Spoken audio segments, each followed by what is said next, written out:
Hello, this is Steve Ramona, your host for Doing Business with a Servant's Heart. I want to thank our sponsors, InPhone, and with InPhone, you can place your business on everybody's cell phone, turn their business into a web app, and with a click of a button, they'll have access to you 24/7. And also Pantheon.fm. Have you ever thought about monetizing and taking your podcast to the next level? Well, Pantheon can do that. Let us show you how. Reach out to Steve Ramona, the host, at inphone.co/SR1, and I will go over with you how you can make your podcast really stand out. Let's enjoy the show. Thanks again, everybody.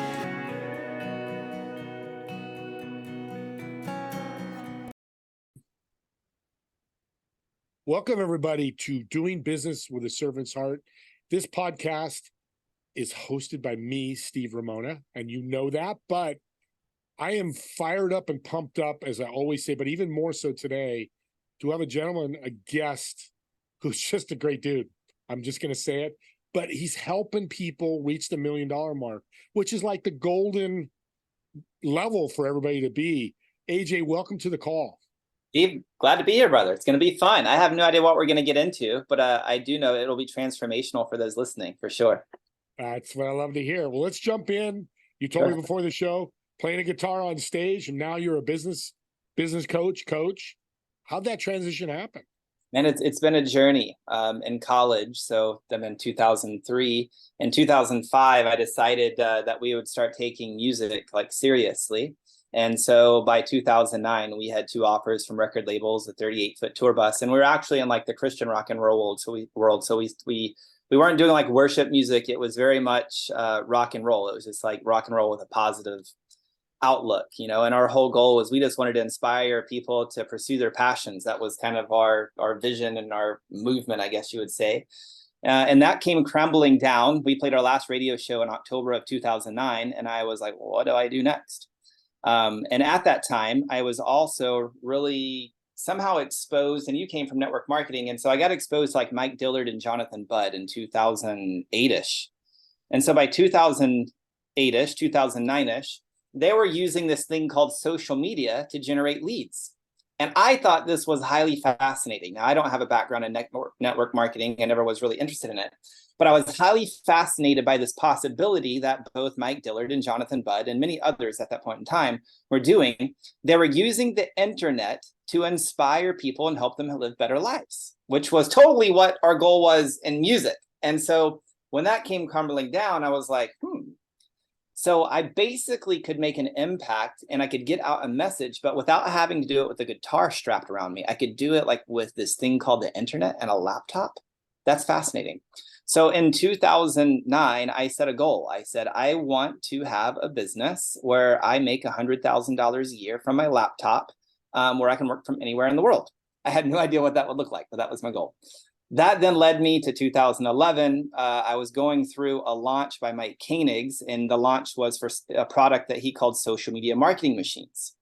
I went through the launch, I consumed the content, and I was like, man, this is exactly perfect. Like, this gives me the skill sets to be able to help business owners generate leads. So it was like a $3,000 product, if I remember the launch correctly. I did not have $3,000 at that point in time. I was living in a little 1-bedroom house down by the lake in East Texas at that point in time. But I did have $500 for the first payment. And so I was like, all right, I'm going to buy this thing and I'm going to make the first payment. I do have that money, and I'm going to either kill myself trying to make this work, or I'm going to make it work. So I implemented that, and then I built a company doing social media marketing. And I had like 23 clients on a reoccurring basis. It's just me. I didn't have a staff. I didn't have VAs. I didn't know anything about delegations or systems or teams. I didn't even know what books to read or who to ask. And I got burnt out by 2012. And I hired my first coach at that point in time, who was Garrett J. White. He runs a company called Wake Up Warrior now. And so I worked with Garrett, and Garrett was like, man, you have this background in performing and you're a good speaker. And have you ever thought about training? And I'm like, I don't know, it seems fun. I see Brendan Burchard and some of these other guys running these events. I mean, I think that would be inspiring and I would enjoy it. He goes, why don't you give it a whirl? So he taught me how to start running small events and that type of thing. And then that's what led me into coaching and teaching people just the skill sets of generating leads with social media marketing. But then as I started coaching, I was starting to get frustrated because I could see I could give certain people skill sets that would generate results. I give certain other people the exact same skill sets and they don't generate results. And I'm like, well, what's the difference? And then I was like, mindset. So I dove down into the path of mindset. And then that evolved in like business coaching, helping people with skill sets of online marketing and funnels and all of that whole world and launches. And then mindset, same scenario. Give people mindsets and skill sets. Some generate results, some don't. And then that led me down into the world of like what I would call spiritual transformation, where we deep dive into the soul of a human being and really figure out like what is the traumas, what is the conditioning, what is at a way of being level, the thing keeping you from doing the thing that you want. Like if we look at Christian scripture, and this isn't about religion, this isn't about Christianity, this is look at the principle here. I don't remember if it was in Romans or Acts, but Paul talks about this idea where he's like basically crying out to God or somebody or the church. I don't remember exactly. And he's like, why do I do the things that I don't want to do? And why do I not do the things that I want to do? Like he's wrestling in this conundrum, which is basically the beingness of being human that all of us can relate to at one level or another, regardless of the way we identify religiously or don't identify religiously. And it's true, like in the game of business, oftentimes we know what we need to do, and for whatever reason, we don't do it, right? And so that's then led me kind of where we're at today, where I've been named one of the top coaches in the world, and I'm a brand manager at a tech company called SocialGlow, where we're helping. Our goal is to help 10,000 coaches be able to impact the lives of 1 million people using our software to build highly engaged communities. And so, yeah, that's kind of full circle. That's what's kind of been this long evolutional journey to like coaching. Very interesting that you were working with people in social media marketing, some were doing it, and it led you to this. Yeah, very awareness, right? Totally, very fascinating. What was the awareness? So the awareness to you was, if everybody did it, they'd all succeed, but not everybody was doing it, correct? Exactly, 100%. I mean, like, look at today. You know, we live in the information age. So I always like to say information flows like water. If you want to learn anything, just go Google it or YouTube it, any skill set. As long as you're willing to like look and you know the vernacular and the vocabulary, you really can find any piece of information that you want. Or if you want to collapse some time, you can go buy a course, which basically curates the information into one experience to help you not have to pilfer it all through the internet. But we're looking at skill sets. Every skill set that you need to pull off whatever it is that you're inspired to create, it exists at your fingertips, right? So there is no excuse to have a lack of skill sets. That leads to the mindset, which led you to go, I want to dig deeper. My social media marketing is not helping everybody. Your servant heart said, I want to help more people, if not all people, and I got to get deeper. And you found mindset, which is fantastic. Exactly. And then that's ultimately led me into like very deep transformational work. It's amazing, and this is going to sound a little crazy. It's amazing when people can actually open up their heart to receive, how easy and how grace-filled life starts being. Let me give you an example. I'm currently working with a lady. Her name's Mary Shakun. She's I think she's in her 70s, I believe. She's like, I always call her like this little Irish Mrs. Doubtfire. So Mary charges $1 million a year, actually $1 million for 10 months. And she coaches CEOs and very, very high profile people. Many of the people that she coaches, she has to actually sign a non-disclosure agreement to coach them. And so she comes in and she completely transforms her life. They pay her $1 million to be with her for 10 months. And you'd be like, oh, so what does Mary do? It must be crazy. She must like travel all over the world and like bend over backwards. No. Mary just coaches. Yes, she meets up with them in person once a quarter. Yes, she has a weekly call, and that's it. But what's the difference between Mary charging $1 million to solve problems in a 10-month period versus somebody who's struggling as a coach? Just let's say they're charging $500 a month to solve problems. Like really, if you start getting down to it, what is the difference? Is it because Mary has 1 million X skill sets? We could argue potentially, maybe. I mean, like if you're going to play at $1 million level, you got to be able to produce. Like you're not LeBron James or Michael Jordan unless you have the skill sets to play at that level. I'm not denying that. But beyond that is the distinction. If you have the skill sets, if you have the mindsets, is not the only distinction one's ability to receive? Yep. So you're telling me, or anybody in this audience or listenership, you could be just like Mary, with a mindset change, transformation, and building a skill set. Exactly. And of course, there's work you have to pay the price. It doesn't come like, oh, let's go meditate and transform and let's pray and it's going to come. I mean, maybe it would. I haven't really seen it work that way. But if you're willing to pay the price of doing what's required, like if we look at some of these documentaries on sports and people are like, why was Michael Jordan so amazing? Well, he did practice the fundamentals of basketball every single day for hours and hours and hours, even outside of his team practice. So he paid the price to like hone and refine his skill sets. So he had to have a love of the game or just a high commitment level. So that has to be in place. But other than that, there is the spiritual component of like just receiving what I guess you could call it God's grace. I guess you could call it life. I guess you could call it source. But receiving and really taking on this opportunity of like, no, I'm worthy of playing at an elite level. And I'm also going to receive and be compensated at an elite level. That leads to mindset. Michael Jordan's mindset was different than most. Kobe Bryant's another one. Their mindsets were different because every basketball player could practice more, do more, but that receiving of the mindset, like I'm going to do it, I can do it, and I will do it, and Exactly. whatever it takes. Interesting. Exactly. Like if we look to the East, I was listening to Sadhguru the other day. It's been a couple months ago. And he talked about how he was going to stop speaking at these world peace conferences. I thought it was really funny what he said. This is me paraphrasing. You can go YouTube it and find it. But basically, he was talking about, like, I've been speaking at these world peace conferences and helping people. Oh, yeah, we inspire people peaceful. But he made this distinction, kind of drew on the line in the sand. He's like, this is all retarded. This is just stupid. Like, because until each one of us has peace in our own mind, there's no way that some peace conference is going to transform the world into being peaceful. It's like, if I really want to make a difference in this game called peace, then let me help one human at a time, or as many as I possibly can, have peace in their own mind. If we can do that, then we can have a world of peace. Outside of that, we're just pretending, right? So this is going to come right back to a bit of personal responsibility here. And yeah, it is a mindset, but it's what I like to call a body set too, of just like taking a stand for how good can you actually let life be for you? And also, how big are you willing to dream? And are you willing to pay the price? Are you willing to do what's required? Servant leadership, what's your definition? It's a great question. I remember taking a class in university that was called servant leadership. I feel like the distinction for me is a servant leader is a leader who's willing to be in the trenches with whoever they're leading. You know, like if we look back on the 80s, 70s, maybe even early 90s, I'd call it like pedestal style leadership. It's like where the leader is standing on the pedestal and they're talking down, but like, I have all the answers, follow me. I'm not saying there's anything wrong with it. I'm just saying it's a leadership style.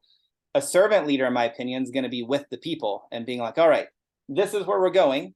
I will lead and bleed in the trenches with you, and together we will go. Like, we will get there. And there's this level of certainty and there's this level of unity that the servant leader is willing to like lead from.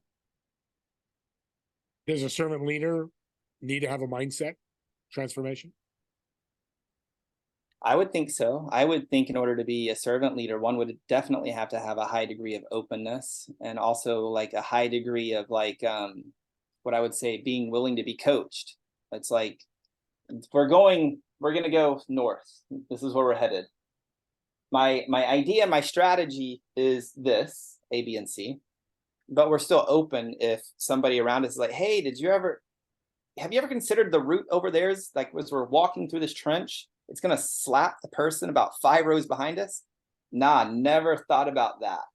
So let's move that thing out of the way. Thanks for catching it. So like there's a bit of humility to it. That's a great analogy. I like that.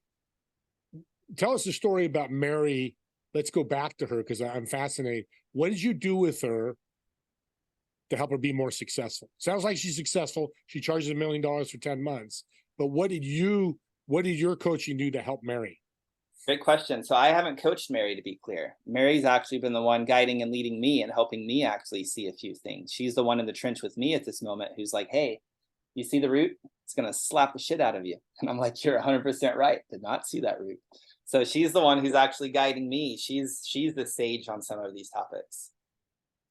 Transformation is a word that you do. That's what you're all about, besides mindset.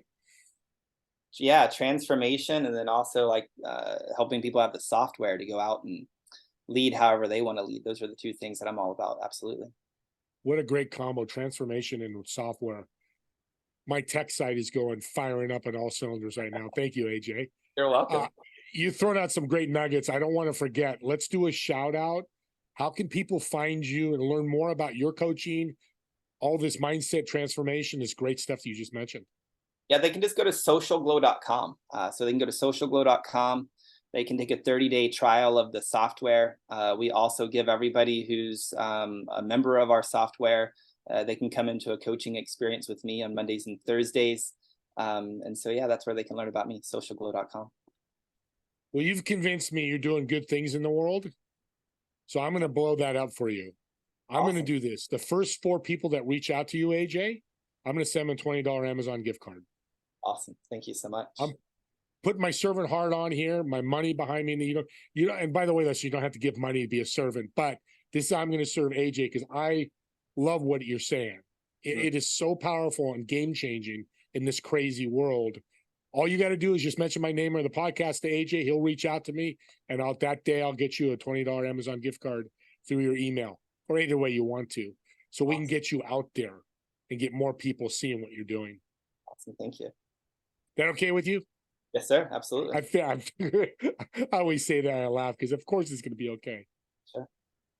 We met, and we'll tell the story. We met on LinkedIn, cold message. I cold call. I'm an old guy. You go, no, it was a cold message. It was a great follow-up.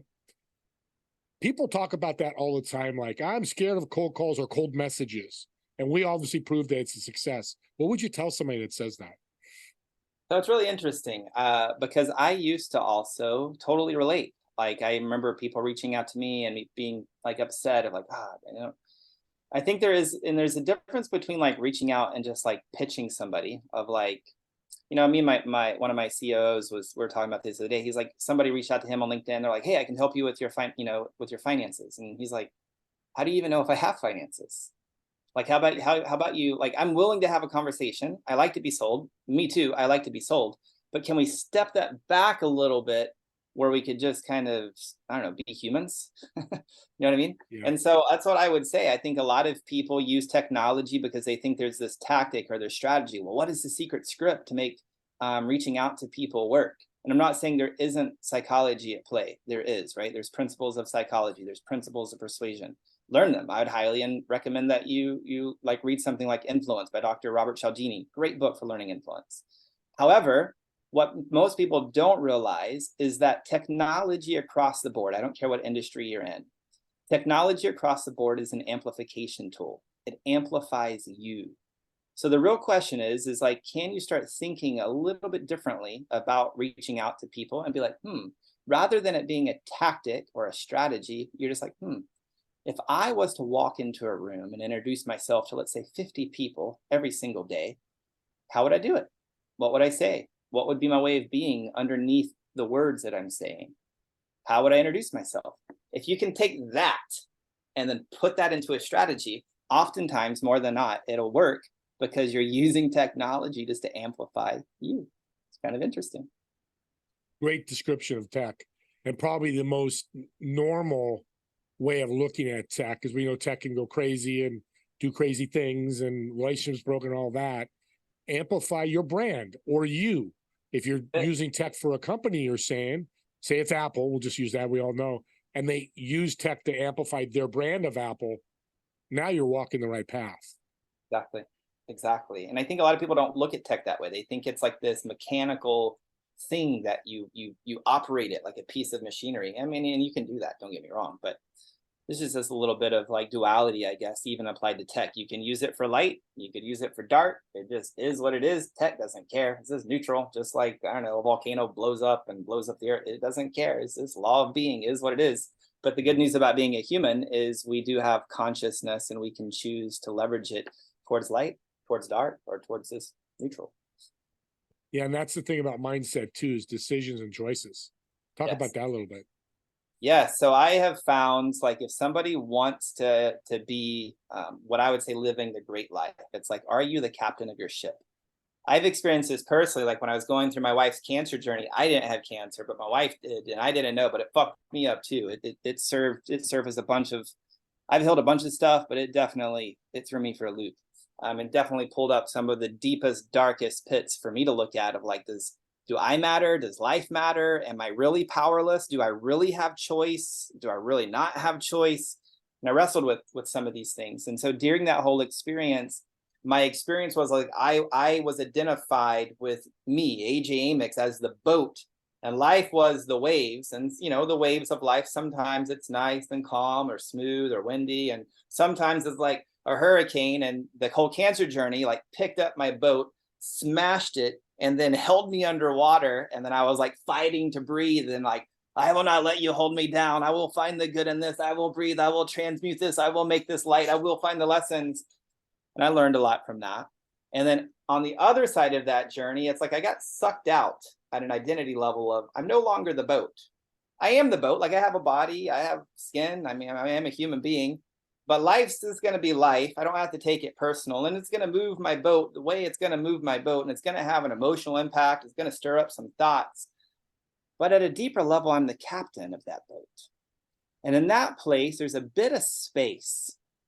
There's this space between the space where I'm like, I see that there's a hurricane going on. This means nothing about me. It just is what it is. Sometimes I can change it. Sometimes I can't. Sometimes it just is what it is. But the real question here is, how am I going to choose to respond to this storm? Where am I going to use my ability as a human being and my power of focus and be like, we are going north? Why do I go north? Is it because I have something to prove and defend to humanity that I exist? No.